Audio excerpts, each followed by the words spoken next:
सभामुख महोदय, राजनीति तथ्यमा, तर्कमा र यथार्थमा उभिएर गरियो भने त्यो राजनीति टिकाउ हुन्छ। भ्रमको खेतीले केही समय मानिसलाई झुक्क्याउन सकिएला, निराशाको खेतीले केही समय मानिसलाई अलमलमा पार्न सकिएला, तर सधैँ अलमलमा पार्न सकिँदैन, झुक्क्याउन सकिँदैन। अहिले देशमा भ्रम र निराशाको खेती व्यापक रूपमा चलेको छ।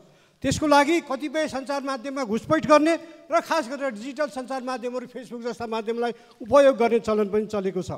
म केही तथ्याङ्कहरू राख्न चाहन्छु। केही महिना अगाडि शेयरकास्ट इनिसिएटिभ नेपाल भन्ने एउटा संस्थाले नेपालका 52 जिल्लाका 196वटा गाउँ, नगरपालिका र महानगरपालिकाका 3000 मानिससँग कुरा गरेर एउटा सर्वेक्षण तयार पारेको थियो। सो सर्वेक्षणमा जीवनस्तर, राज्यको सेवा प्रवाह, भ्रष्टाचार र राजनीति लगायत विषयमा नेपालीहरूले आफ्ना विचारहरू व्यक्त गरेका थिए। सर्वेक्षणमा कुराकानी गर्ने 57% मानिसहरूले पछिल्लो 5 वर्षमा आफ्नो जीवनस्तर धेरै वा केही सुधार भएको बताएका छन् भने 27%ले उस्तै छ र 15%ले खसिएको बताएका छन्। अर्थात् देशको बहुसङ्ख्यक जनताले आफ्नो जीवनमा परिवर्तन आएको, आफ्नो जीवनको आर्थिक स्तर सुध्रेको, आफू अगाडि बढेको कुरालाई चाहिँ आम रूपमा भनेका छन्। संसारमा सर्वे यसै गरी नै गरिन्छ। त्यसै गरी सभामुख महोदय, सर्वेक्षणमा कुराकानी गर्ने मुलुकको अवस्था कस्तो छ भन्ने अर्को प्रश्नमा 50% भन्दा धेरैले अलि राम्रो र धेरै राम्रो भनेका छन्। 24%ले उस्तै छ भनेका छन् भने बिग्रिएको छ भन्नेहरू 24% छन्। के देखाउँछ यसले? यो तथ्याङ्क हो, देशव्यापी रूपमा गरिएको सर्वेक्षणको परिणाम हो। अब आउनुहोस्, यहाँ राजतन्त्र र गणतन्त्रको कालको पनि तुलना गरेर हेरौँ, राजा हुँदा र नहुँदाको। सन् 2008 अर्थात् मे 28 अर्थात् 2065 जेठ 15मा गणतन्त्र घोषणा भएको थियो। गणतन्त्र आएपछि मुलुक झन् बिग्रियो भन्नेहरूले तथ्य र तथ्याङ्कमा गएर यथार्थलाई हेर्न जरुरी छ। विश्व ब्याङ्कले गरेको PPP अर्थात् पर्चेजिङ पावर प्यारिटीको आधारमा केही तथ्यलाई अगाडि राखेर हेरौँ। सन् 2008मा नेपालीको प्रति व्यक्ति आय $1942 थियो। गणतन्त्रको 15 वर्षपछि सन् 2023मा नेपालीको प्रति व्यक्ति आय $5,994 अमेरिकी डलर। अर्थात् नेपालीको आय यो अवधिमा 2.88 झन्डै 3 गुणाले बढेको छ। भन्दाखेरि अब दक्षिण एसियाको तुलना गरेर हेरौँ। देश अनि समय र कति गुणाले बढ्यो भने नेपाल $1942, अहिले 2023मा $5,994, 2.8 गुणा। भारत $6,633 थियो 2008मा, अहिले $10,166 पुगेको छ। उसको पनि प्रतिशत 2.8 नै हो। भुटान 6,035 थियो, अहिले 15,64,064 पुगेको छ। उसको बढेको प्रतिशत 2.5 हो। श्रीलङ्का 7,317 थियो, अहिले 14,461 पुगेको छ, अर्थात् 2 गुणा बढ्यो। बङ्गलादेश $2,555 थियो 2008मा, अहिले 9,148, अर्थात् दक्षिण एसियामा सबभन्दा धेरै 3.6 गुणाले बढ्यो। पाकिस्तान 3,721 थियो, अहिले 6,037 पुग्यो, अर्थात् 1.6ले बढ्यो। मालदिव 13,765 थियो, अहिले 24,735, अर्थात् 1.8 गुणाले बढ्यो। अब हेर्नुहोस्, सबभन्दा दक्षिण एसियाको टाइगर भनेर भनिन्थ्यो बङ्गलादेशलाई, त्यसको 3.6ले बढ्यो। तर नेपाल र भारतको बराबर छ। अहिले भारतले धेरै विकास गर्यो भनेर भन्छौँ, तर हामीले हाम्रो र उसको यो बढेको गुणालाई हेऱ्यौँ भने बराबर छ। नेपाल अहिले पनि दक्षिण एसियामा गरिब छ, तर राजाको पालेमा त झन् गरिब थियो। त्यसैले मैले के भनेको भन्दाखेरि विगत 15 वर्षमा नेपालको प्रति व्यक्ति आय भारतको प्रतिशत बराबर र बङ्गलादेशभन्दा कम रहेको छ। तर आर्थिक विकास मात्रै महत्त्वपूर्ण कुरा होइन, लोकतन्त्र महत्त्वपूर्ण कुरा हो। 3-6 गुणाले बढेको बङ्गलादेशमा लोकतन्त्र नहुँदा, प्रेस स्वतन्त्रता खुम्च्याउँदा, नागरिकलाई अधिकार नदिँदा विद्यार्थीहरूको नेतृत्वमा आन्दोलन भयो र शेख हसिना बाजेले देश छोडेर जानु पर्यो। त्यसैले लोकतन्त्र कति महत्त्वपूर्ण छ, आर्थिक विकास मात्र होइन, आर्थिक विकासका साथसाथै लोकतन्त्र पनि त्यतिकै महत्त्वपूर्ण छ भन्ने कुरा अहिलेको बङ्गलादेशको परिस्थितिले देखाउँछ। त्यसैले नेपालले यो बिचमा जे उपलब्धि प्राप्त भएको छ यो कुनै पनि अर्थमा निश्चय पनि सन्तोषजनक छैन, म मान्छु।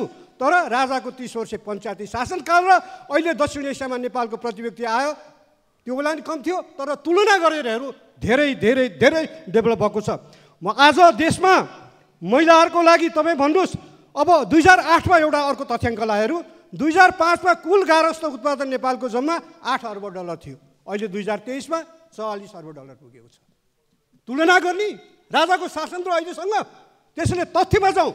15 वर्ष अघिको तुलनामा पूर्वाधार निर्माणमा देश निकै अघि बढेको छ। बिजुली, टेलिफोन, इन्टरनेट, सञ्चार, सडक, शिक्षा र स्वास्थ्यका पूर्वाधार गाउँ गाउँ पुगेका छन्। गाउँमा पक्की स्कुल देख्न मुस्किल पर्थ्यो।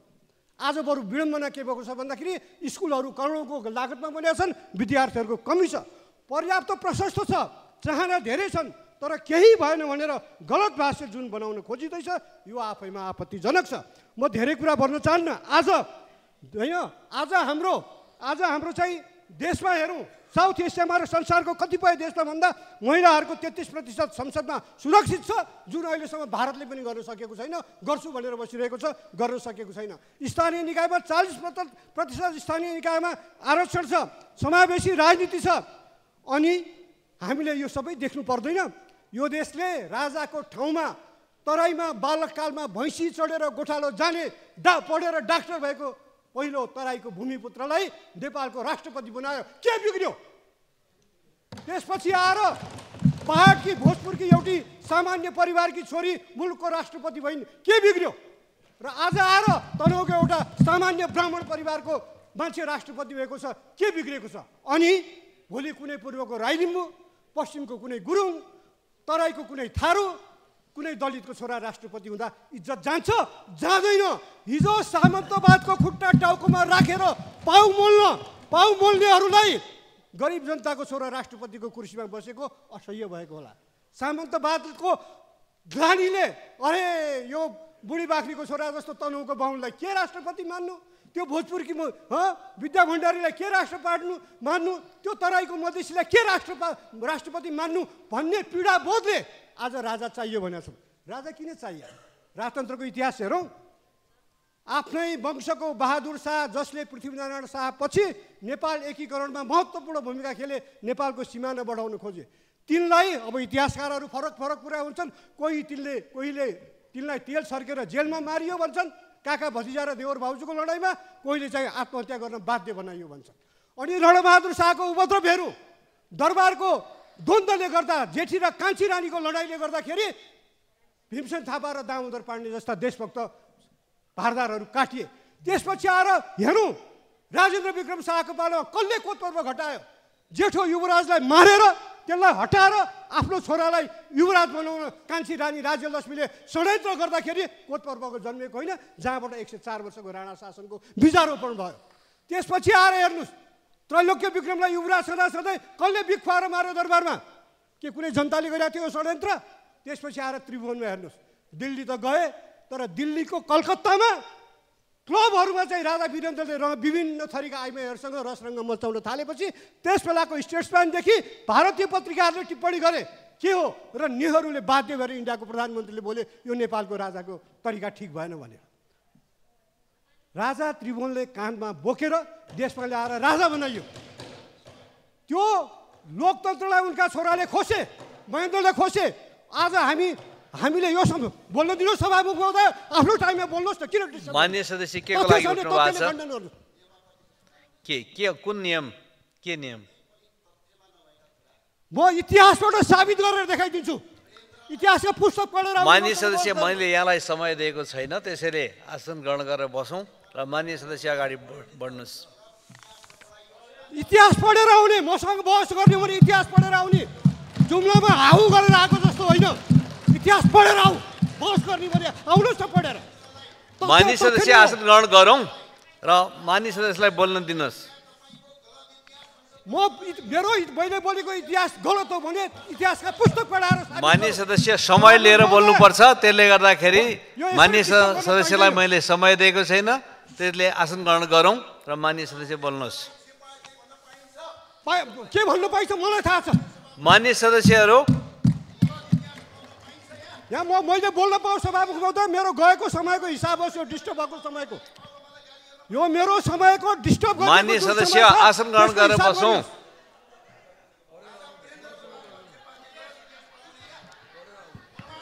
इतिहास पढेर आउने, इतिहास पढेर मसँग बहस गरेर आउने मिस्टर मान्यजी, इतिहास पढेर आउनुहोस्। ल मान्य सदस्यहरू, मेरो टाइम जुन नष्ट भएको छ त्यो पाऊँ है सभामुख महोदय। मान्य सदस्यहरू, म फेरि यहाँहरूलाई के सम्झाउन चाहन्छु भने मान्य सदस्यहरूले हाम्रो यहाँको प्रबन्ध व्यवस्था खास गरिकन हाम्रो नियमावलीको आधारबाट हामी आफ्ना अभिव्यक्तिहरू दिन्छौँ। अभिव्यक्तिहरू दिँदाखेरि मान्य सदस्यहरूले राष्ट्रको अगाडि सार्वजनिक ढङ्गबाट त्यसमा पनि हाम्रो खुला भएको संसदमा बोलिरहनु भएको छ। यसरी बोलिरहँदाखेरि तथ्य सत्यमा आधारित भएर तर्कमा आधारित भएर व्यवस्थित ढङ्गबाट बोल्नुपर्छ भन्ने विषयमा मान्य सदस्यहरू आफै जानकार हुनुहुन्छ। जो मान्य सदस्यहरूले आफ्ना तर्क आफ्ना भनाइ राखिरहनु भएको छ, यो राखिरहँदाखेरि कयौँ मान्य सदस्यहरूलाई त्यो बेठिक लाग्न सक्छ, झुटो लाग्न सक्छ, असत्य लाग्न सक्छ। त्यसमा मान्य सदस्यहरू असहमत हुन सक्नुहुन्छ। तर यी कुराहरूमा विधिवत ढङ्गबाटै प्रतिवाद गर्नुपर्छ, विधिवत ढङ्गबाटै खण्डन गर्नुपर्छ, प्रणाली अन्तर्गत नै खण्डन गर्नुपर्छ र हामीले तय गरेको व्यवस्था अन्तर्गत नै खण्डन गर्नुपर्छ। र त्यसको बारेमा मान्य सदस्यहरू जानकार हुनुहुन्छ। जानकार नभएको कुरालाई सञ्चालन गर्ने सन्दर्भमा यहाँबाट निर्देशन गरिएको छ, निर्दिष्ट गरिएको छ, अनुमति दिने नदिने कामहरू गरिएको छ। आज यो संसद दोस्रो संसद पनि करिब 2.5 वर्ष बिताउन लागिसकेको छ। 3टा हाम्रा यिनै अधिवेशनहरू सञ्चालन भइसकेका छन् भन्नाले हिउँदे अधिवेशनहरू सम्पन्न हुन लागिरहेका छन्। यस्तो बेलामा मान्य सदस्यहरूले आफ्नो गरिमालाई ख्यालमा राखेर सभा सञ्चालन गर्नुहुनेछ। र मैले बोलिरहनु भएको मान्य सदस्य रघुजी पन्तको जुन समय काटिएको छ त्यो समयलाई मैले थप्दाखेरि सिङ्गो आजको दिनको कार्यसूचीमा समय प्रभावित हुन्छ भन्ने कुरालाई पनि ध्यानमा राख्दै म यो काटिएको समयलाई थप्न चाहन्छु। फेरिदेखि यस्तो वातावरण नबनाउनलाई मान्य सदस्यले ध्यान पुर्याउनु हुनेछ। मान्य सदस्य रघुजी पन्त अगाडि बढ्नुहोस्। हस्, धन्यवाद सभामुख महोदय। मेरो काटेको 10-12 मिनट छ, प्लस होस् यो प्रश्न कुरा। अब सभामुख महोदय, मैले के भने भन्दाखेरि हामीले यो संसदबाट केही समय अगाडि हामीले एक मतले चुच्चे नक्सा छाप्यौँ। 2012 सालमा छापिएको नेपालको हुलाक टिकटमा चुच्चे नक्सा छ। 2012 सालमा छापिएको हुलाक टिकटमा नेपालको नक्सा छ। नेपालले छापेको टिकटमा 17 सालपछि यो पञ्चायतको अवधिमा त्यो चुच्चे नक्सालाई कसले बुझ्चे बचायो? जवाब चाहियो यहाँ। कहाँ हराएर किन हरायो त्यो चुच्चे नक्सा? त्यसको जवाब दिनु पर्दैन?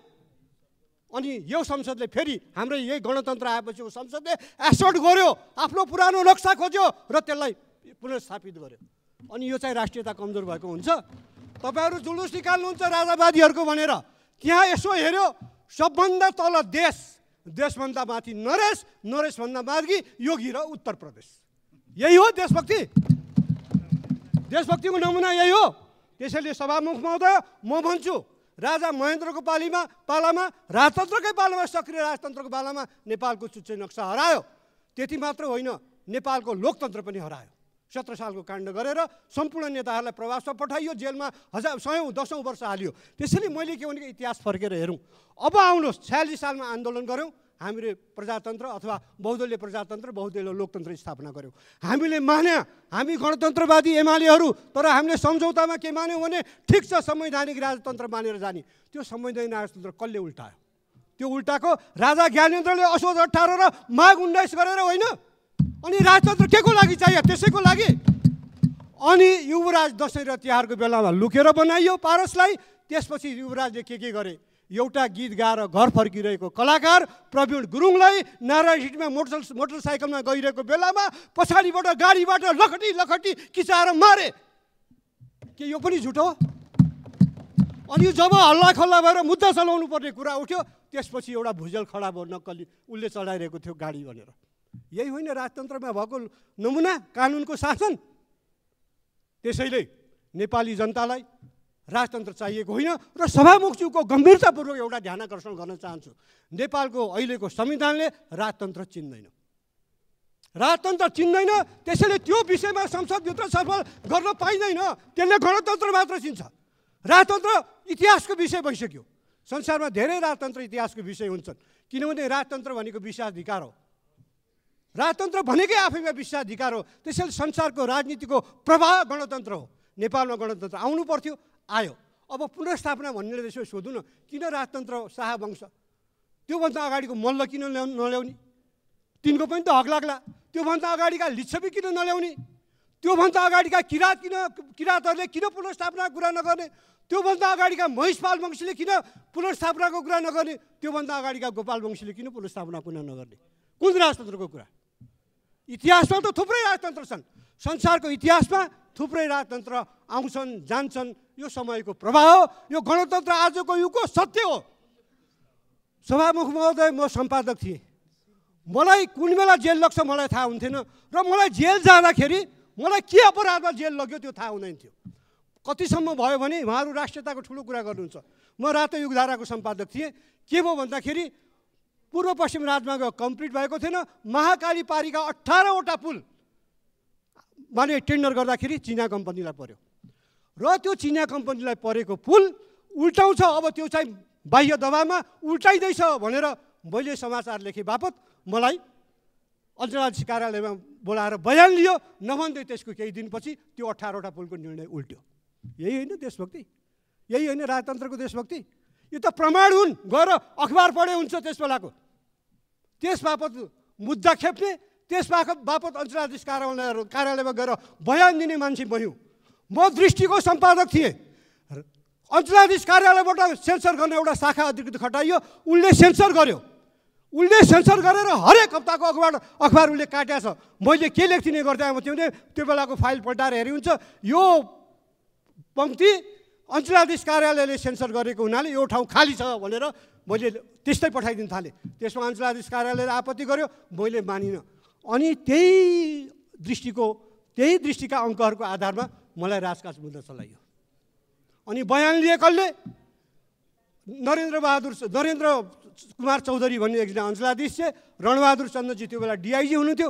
उहाँहरूलाई लिएर 45 दिन थुनेपछि चाहिँ अनि फैसला गर्ने बेला के अरे भन्दाखेरि तपाईँको चालचलन राम्रो भएर छोडिया छ। मेरो चालचलन कहिले बिग्रिएको थियो र? तिनको प्रमाण चाहिने हो। मेरो चालचलन कस्तो छ भन्न। यसरी आधारहीन रूपले थुनिन्थ्यो। 9 महिना मलाई रसुवा लगेर थुनिन्थ्यो। यहाँ जेल छँदै थुनियो। किन थुन्यो आजसम्म मलाई थाहा छैन। शान्ति सुरक्षाको पुर्जी दियो। म एउटा हातमा कलम लिएर हिँड्नेबाट यो देशलाई के खतरा थियो? यो देशको राजतन्त्रलाई के खतरा थियो? तर हो, मैले डेमोक्रेसीको पक्षमा, लोकतन्त्रको पक्षमा आवाज उठाएको थिएँ। साथ त्यसैलाई त्यो बेलाको राजतन्त्रले खतरा बोल्यो। त्यसैले सभामुख महोदय, इतिहासले के भन्छ भनेको राजतन्त्र भनेको षड्यन्त्र हो। षड्यन्त्र यो नेपालको राजतन्त्रको लागि मात्र होइन। लिच्छवीको हेर्नुहोस् त्यस्तै छ, मल्लको हेर्नुहोस् त्यस्तै छ, अरू संसारको राजतन्त्रको पनि इतिहास त्यस्तै छ। जयप्रकाश मल्ललाई कसले थुनेको थियो शासनको लागि? आफ्नै स्वास्नीले जेलमा हालेको थिए। राज्यप्रकाश मल्लको आँखा पाटनमा कसले फुटाइदिएको थियो? त्यसैले राजा राम्रा छन् भने त कसले मान्दैन? हामी पृथ्वी जयन्ती मनाउँछौँ होइन? हामी पृथ्वी जयन्ती मनाउँछौँ। हामी बहादुर शाहलाई कदर गर्छौँ। वीरेन्द्रको पनि हामीले त्यति धेरै विरोध गरेनौँ के उनको पालामा कमसेकम सम्झौतामा प्रजातन्त्र दिए भनेर। त्यसैले हामी बहुदलवादीहरू विवेकी हुन्छौँ। हामीहरू लोकतन्त्रलाई विश्वास गर्छौँ। हामीहरू जनताको भावनालाई विश्वास गर्छौँ। र यहाँ मान्यजीहरूलाई नि म के भन्छु भने तपाईँहरू प्रश्न उठाउँदा बुझेर उठाउनुहोस्। किन जरुरी छ भन्दाखेरि आज उठ्यो सुविधा दिने विधेयक ल्याइँदैछ। ए बाबा यहाँ कतिजना हुनुहुन्छ म नाम लिन्न। प्रतिपक्षका सांसदहरू गाड लिएर हिँड्नुहुन्छ। अहिले सांसद मात्र हुनुहुन्छ। भन्नुहोस् न त्यो विधेयक आउँदैछ भन्ने कुरा साँचो हो कि होइन? अहिले सरकारबाट पावरमा भएकाहरूले अन्धाधुन्ध सुविधा लिए भनेर सर्वोच्च अदालतले आदेश गर्यो कि यो यसरी नदेऊ, यो सुविधालाई रेगुलेट गर, यसलाई जथाभावी नदेऊ, मापदण्ड बनाएर मात्र देऊ भनेर भन्यो। र त्यो विधेयकको ड्राफ्ट 1.5 वर्षदेखि कानुन मन्त्रालयमा चलिरहेछ। यो सरकार आएको कति भयो? को छ? यो त मन्त्रीजीहरूले बोल्नु पर्ने। म पनि मन्त्रीजीहरूको पारा देखेर छक्क पर्छु। हिजो प्रकाश पानजीले पाल्पामा बोल्नु भएको छ यो अहिले भइरहेको छैन भनेर। आएर त्यही कुरा भन्यो भने संसदमा उठेपछि रेस्पोन्स त गर्नुपर्छ। भन्नु पर्यो नि आएर कसैले बनेको, किन बनेको, के कारणले बनेको, कुन अवस्थामा छ र सरकारको सोच के छ। पटक प्रश्न उठेपछि मन्त्रीहरूले कानमा तेल हालेर बस्न मिल्छ? म प्रधानमन्त्रीलाई नै आग्रह गर्दछु जनताको चासोलाई सम्बोधन गरौँ, जनताको भावनालाई सम्बोधन गरौँ। लोकतन्त्र भनेको जनभावना अनुसार अगाडि बढ्ने हो। उहाँको क्याबिनेटले राम्ररी जनताको सेवा गर्न सकेको छैन भने यो प्रधानमन्त्रीय व्यवस्था हो। मन्त्रीहरू फेर्ने बेला आयो। पर्फर्मेन्स दिन नसक्ने मन्त्रीहरू राखिराख्न जरुरी छैन। प्रधानमन्त्रीज्यूले निश्चय पनि मूल्याङ्कन गर्नुभएको होला। त्यसैले आज जनताको असन्तुष्टिलाई ठिक ढङ्गले सम्बोधन गरौँ। हामीले पाएका उपलब्धिहरू दक्षिण एसियामा कम छैन यो 15 वर्षमा। तथ्यले भन्छ, तथ्याङ्कले भन्छ, आउनुहोस् न बहस गरौँ। त्यसैले सभामुख महोदय, मेरो आग्रह के मात्रै भन्दाखेरि सभामुख महोदयलाई कि हाम्रा मान्य सांसदज्यूहरू, मलाई मेरो बडा व्यक्तिगत रूपमा बडा राम्रो सम्बन्ध छ यहाँ मान्य जो हुनुहुन्छ राप्रपालाई प्रतिनिधित्व गरेर आउनुभएको उहाँहरू तर्कपूर्ण कुरा राख्नुहुन्छ कहिलेकाहीँ। तर संविधान त हेर्नुहोस्, राजतन्त्रलाई त हामीले विदा गरिसक्यौँ। अब यो विदा गएको राजतन्त्र आउँदैन। आमाको पेटबाट सक्छ सभामुख महोदय, आमाको पेटबाट जन्मेको बच्चालाई फेरि आमाको पेटमा पठाउन सकिँदैन। राजतन्त्र ल्याउने सङ्घर्षको लागि हामीले फेरि सडकमा उत्रनु नपरोस्। यसलाई एउटा बौद्धिक विमर्श गर्नुहोस्, ठिक छ, तर त्रास खडा गरेर वातावरण बिगार्न खोजिन्छ भने अपोजिसन त गइसक्यो, सत्तापक्ष पनि सडकमा आउने दिन आउन सक्छ। धन्यवाद सभामुख महोदय।